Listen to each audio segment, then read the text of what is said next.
원장님 바쁘신데 와주셔서 감사합니다. 네, 안녕하십니까 회원 여러분. 이번에 대한약사의 약국이사를 맡게 된 민필기라고 합니다. 저는 지금 광명시 분회장도 겸직을 하고 있고, 그 다음에 경기도 약사의 정책위원장도 겸직을 하고 있습니다. 네, 제가 약국위원회에 와보니까 약국위원회 자체가 약국과 관련된 방대한 업무를 맡고 있습니다. 그 중에서도 제가 중점적으로 하는 부분이 하나 있다면, 첫 번째 현재 많은 이슈가 되고 있는 그 비대면 어플의 불법 약 배달 쪽을 막아야 된다는 생각을 하고 있습니다.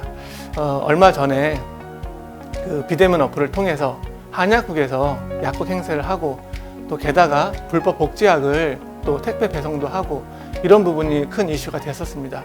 사실 이런 어플들이 공적인 기관이 아니고 사적인 그 민간 업체에서 약국과 한약국을 구별하지도 않고, 또 약사의 면허 부분에 대해서도 어떤 검증도 없이 무작위적으로 팩스를 보내고 약을 배달하는 아무런 검증 장치가 없는 이런 것은 사실 불법적인 요소가 상당히 많이 있습니다.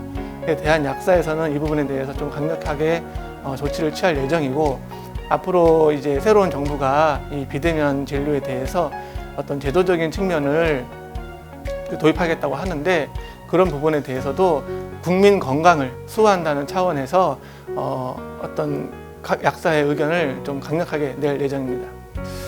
사실 그 올해부터 그 보건복지부에서 지원을 받아서 그 전국적인 공공심야약국 시범 사업을 하게 됩니다.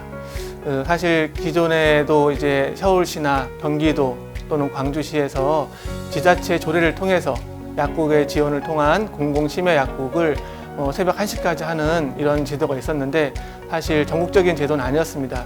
우리가 이제 그 마스크를 약사님들이 고생해서 이 코로나 위기를 벗어나는 데 도움을 했던 그 사업을 했었는데, 그때 마스크 면세가 이루어지지 않았던 그런 아쉬운 점이 있었습니다. 그때 약사에서 그 권익위에 조정을 신청해서 이 공공심야약국에 대한 예산을 따낸 걸로 알고 있습니다. 그래서 올해 약 62개소의 시범 약국을 전국적으로 기존에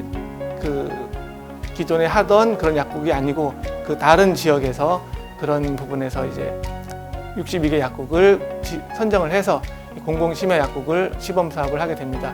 이 현재 그 또 다른 이슈 중에 하나가 화상투약기 이슈가 있는데, 이것이 사실은 그 심야 시간에 공백 기간에 한다는 그런 명분을 가지고 있는데, 이 공공심야약국을 우리가 성공적으로 잘 수행함으로써 그런 부분에 대해서도 어떤 정책적인 대처가 되지 않을까, 이런 생각을 하고 있습니다. 그리고 이제 그 약국위원회에 와서 이제 업무를 파악해 본 결과, 현재 그 마약류 보고 시스템이 상당히 좀 불편하게 되어 있고, 그 마약류 신고에 해당하는 법률에 대해서도 사실 우리 약사들이 사실 현실적으로 하기 힘든 그런 좀 규제 조항이 많이 있습니다. 그래서 그런 규제 조항들을 식약처와 함께 논의하고 현실적으로 약사님들이 그 약국 업무하면서 편안하게 할 수 있도록 하는 그런 제도 개선을 좀 이뤄내려고 하고 있습니다.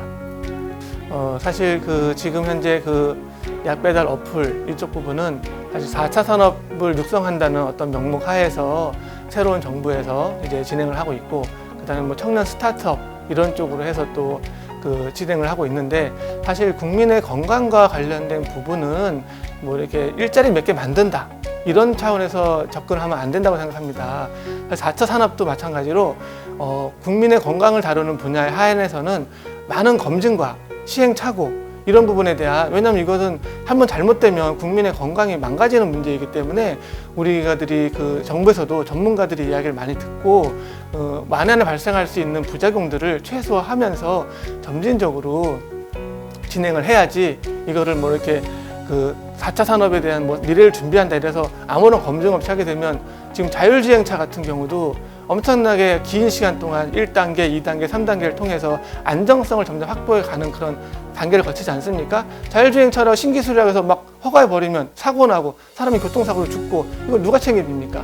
그래서 이런 국민 건강과 관련된 분야에 대해서는 4차 산업일지라도 거기에 대해서 충분한 검토와 전문가의 의견이 필요하다고 생각합니다. 네, 사실 그 긍정적인 면과 좀 부정적인 면도 있지만, 긍정적인 면은 이제 전국적으로 지금까지 제가 알기로는 이제 주로 수도권에 있는 약사님들이 임원을 주로 하셔가지고 그 수도권 쪽에 있는 민원에는 좀 대처를 했지만 지방 쪽에 있는 민원에는 사실 대처가 좀 안 된 면도 있지 않는가, 이런 면에서 이제 최강 회장님이 이제 지방에 있는 약사님들도 약국이사로 초빙을 해서 이번에 선정을 한 걸로 알고 있습니다. 그래서 사실 거리적인 면이 많이 제한이 있기 때문에 지금 카톡이라든가 줌 회의 이런 것도 벌써 몇 번 했고요. 이런 걸 통해서 사실은 우리가 그 의견 차이를 좀 줄이고 또 원활한 업무를 위해서 많은 소통을 하고 있습니다. 그런 부분도 또 이제 업무 분담을 통해서 약국에는 업무가 많기 때문에 업무 분담을 통해서 또 각자의 전문적인 부분에 대해서 또 대처를 하고 있고, 이런 부분은 앞으로 많이 기대해 주십시오. 네, 사실 그 이번에 약국 이사가 된 지 이제 한 달 정도 됐고요. 그동안에 현안이 너무 많아서 우리 최강욱 회장님과 약사의 집행부가 열심히 노력을 하고 있어서 몇 가지 성과는 거둔 걸로 알고 있습니다. 하지만 사실 우리 일선 약사님들의 그 요청에는 사실 많이 부합하지 못하는 면도 있습니다. 짧은 기간이지만 열심히 노력했고, 앞으로도 회원님들이 그 니드를 충족시키는데, 회원님들의 의견에 귀를 기울이는데 좀 더 많은 노력을 하겠고, 여러분 약사님들이 응원을 해주시면 좀 더 화이팅 하겠습니다.